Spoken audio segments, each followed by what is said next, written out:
Je m'appelle Yelem Bokaï. Je suis chercheur indépendant d'origine guadeloupéenne et je travaille sur la réécriture de l'égyptien ancien. Je vous fais cette petite vidéo pour vous faire découvrir mes travaux de recherche et pour vous annoncer la sortie de mon livre Molem Betele, qui veut dire pour moi les symboles de Dieu, et non les Medoun Etcher, qui est un langage construit. Ce langage est actuellement utilisé par toute l'égyptologie européenne et aussi africaine qui se base sur les travaux de Champollion pour traduire cette écriture. Mais le résultat de la lecture est très éloigné de la réalité des langues. Des noms comme Ramsès, Asseta, Osiris, Ouassar, Cléopâtre, des villes comme Ouasset, Héliopolis, Memphis nous donnent l'impression que ces Égyptiens parlaient une langue qui vient d'ailleurs. Alors, je suis parti de l'idée que Champollion et que donc les égyptologues s'étaient trompés dans le choix des mots, des lettres et bien d'autres choses. J'ai donc vérifié et j'ai compris que le copte est un créole et qu'on avait reconstruit l'égyptien ancien avec un créole. C'est comme si on avait reconstruit le latin avec la langue de la Guadeloupe ou de la Martinique. Cela donne un résultat qui pose question. Alors j'ai cherché et trouvé comment obtenir un résultat cohérent et je vous l'expose. Cette graphie est dénommée Kemet ou Kama. Elle représente une cité, une ville. Or, si c'est une ville ou une cité célèbre, on doit pouvoir retrouver de nombreuses traces de son nom dans les noms des villes ou régions africaines ou dans les sociétés au contact de l'Égypte. La Rome antique n'existe plus, mais la ville de Rome existe. Elle demeure, tout comme Londres, dont l'ancêtre est la ville de Londinium. Or, si l'on cherche, par exemple, des villes du Sénégal, on ne retrouve pas de Kama. On peut faire pareil avec le Bénin, on ne retrouve pas de Kama. Alors, nous allons vérifier. Décomposons la graphie. À gauche, nous voyons le signe qui représente la ville et à droite, la graphie entière. Le nom de la ville est représenté par ce cercle avec une croix à l'intérieur. Le reste des signes est censé donner le nom de la ville.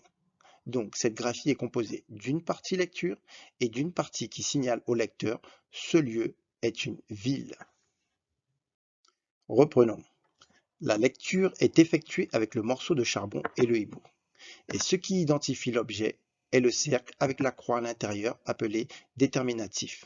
Donc, le nom ville est le morceau de charbon avec le hibou. Je vais identifier ce que ce signe, ce cercle avec une croix à l'intérieur représente. À quel terme il renvoie. Et pour cela, voyons les noms des villes du continent européen, américain et australien. En Russie, Gorov est traduit par ville. Nijni Novgorod, Nijni, la nouvelle ville. En France, Aubervilliers, Aubervilla ou Villaret, la ville d'Aubert. Villeurbanne, Villa Urbana, la ville urbaine. Deauville est traduit par Danville. En Angleterre, Peterborough ou Peterbourg, le bourg de Peter ou la ville de Peter. Sunderland, la terre de Sunder. Aux États-Unis, New York City, la cité de New York ou la grande ville de New York. Jacksonville, la ville de Jackson. Minneapolis, la ville de Mine, puisque police veut dire cité. En Australie, Bundaberg ou Bundaberg, le bourg de Bunda, donc la ville. L'objet ici, c'est-à-dire le cercle avec une croix, représente une agglomération. C'est la raison pour laquelle il accompagne le nom de la ville. Mais parfois, on n'a pas besoin de ce terme pour identifier que l'on parle d'une ville. Quand on dit Paris, quand on dit Marseille, quand on dit Moscou, quand on dit New York ou même Berlin, on n'a pas besoin de rajouter cette précision. Mais parfois, c'est une nécessité. Quand je dis Basse-Terre pour la Guadeloupe, on ne sait pas si je parle de la moitié sud de la Guadeloupe ou de la ville de Basse-Terre. Tout cela veut dire que le signe est indispensable pour identifier la ville dans la graphie, mais dans le langage, le terme n'est pas toujours nécessaire et donc on ne le retrouvera pas systématiquement. Voici deux dessins équivalents à deux époques différentes. Le dessin de gauche est schématisé à droite et on peut observer les termes agglomération, ville et centre. Ce schéma est donc une forme moderne de ces signes. Nous allons maintenant identifier ce cercle avec une croix à l'intérieur. C'est ce cercle qui va donner le nom ville dans les langues africaines. Donc, pour faire correspondre le sens à l'écriture du mot, on doit retrouver le même mot, soit traduit comme ville, village, cité, mais également comme carrefour, croix, croisement, rond-point. En dioula, Dougou est traduit par ville, village. Galo, Dougou, ville principale. Daga, campement ou ville, un probable emprunt arabe. En Moré, on retrouve Tenga, Galou Tenga par ville. Koudougou, grande ville au Burkina. Yeka, croisement. Dogo, maison. En Swahili, on retrouve encore Daga, qui veut dire croix. En Lingala, Etaka, qui veut dire croisement. Etakaneli, carrefour, rond-point. Ndako, traduit comme maison. En Kikongo, Daaka, traduit par se fendre.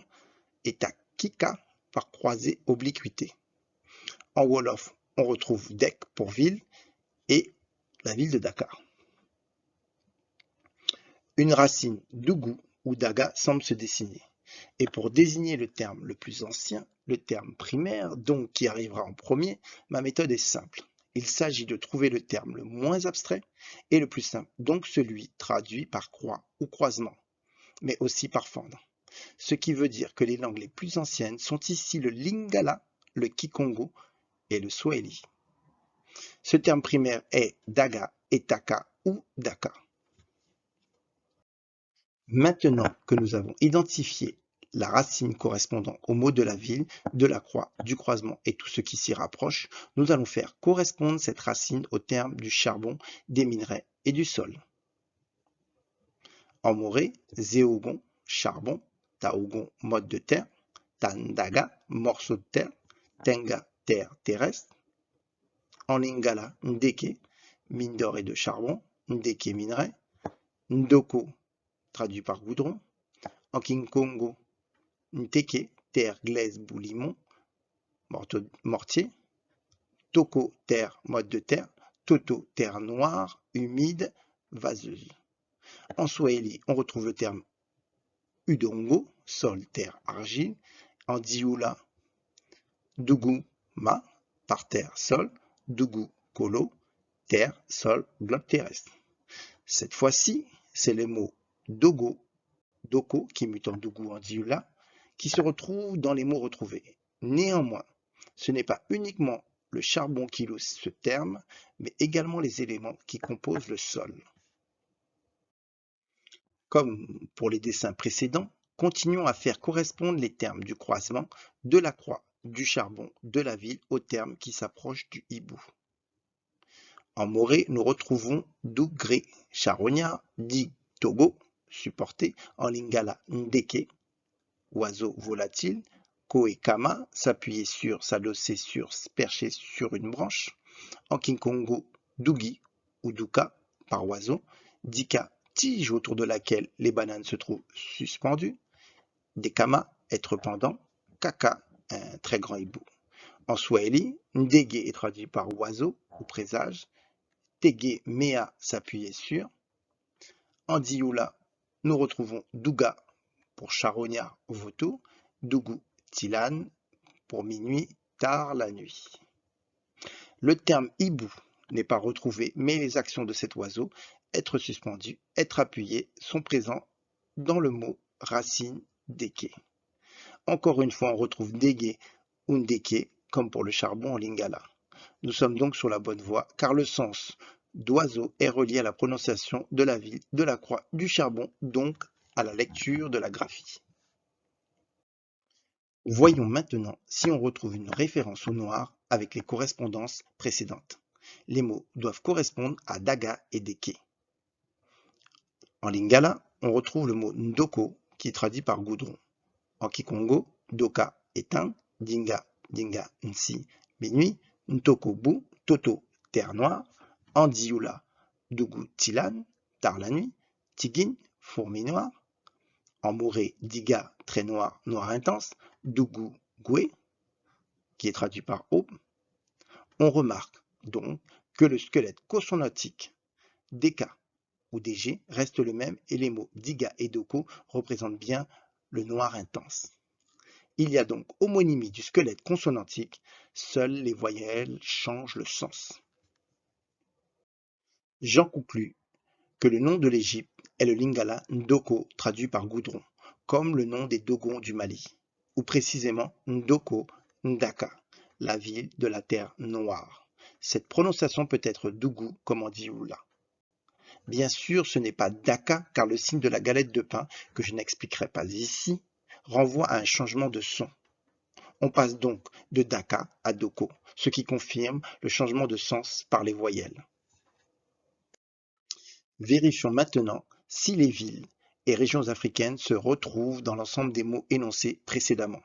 Au Sénégal, Dakar, Dagana, Kédougou, en Côte d'Ivoire, Bon-Doku, au Bénin, Dahomey ou Dahomey, comme Ndako de la maison en Lingala, Djougou, Togo, qu'on pourrait remplacer par Ndoko, au Congo, Bandaka, qui pourrait être séparé en Banda et Ndaka, Namibie, Ndangwa, en Madagascar, de son vrai nom Madagassikara, qu'on pourrait décomposer en Madaga, et Sikara, les mandingues de Sikara, au Burkina Faso, Koudougou, grande ville du Burkina.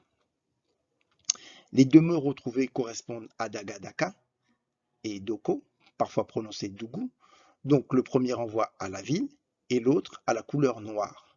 Même le mot mandingue apparaît dans Madagascar. Il n'y a donc pas de doute sur la parenté de l'Égypte avec l'Afrique. Pour finir, voici les termes retrouvés dans les villes en Afrique. Ces termes existent ailleurs en dehors de l'Afrique et ils renvoient tous à l'Égypte. Il s'agit de Ndoko ou Dougou, mais aussi Ndaka. Cessons alors d'être des Kémites et redevenons des Dougous. Cessons d'habiter des villes et vivons dans des Ndaka. Passons à la traduction et arrêtons la translittération. Reprenons tous les travaux des égyptologues et de Champollion. C'est la voie que je vous invite à choisir dans Molembe Télé. Je remercie ceux qui ont pris le temps de m'écouter. Je m'appelle Yelembokai.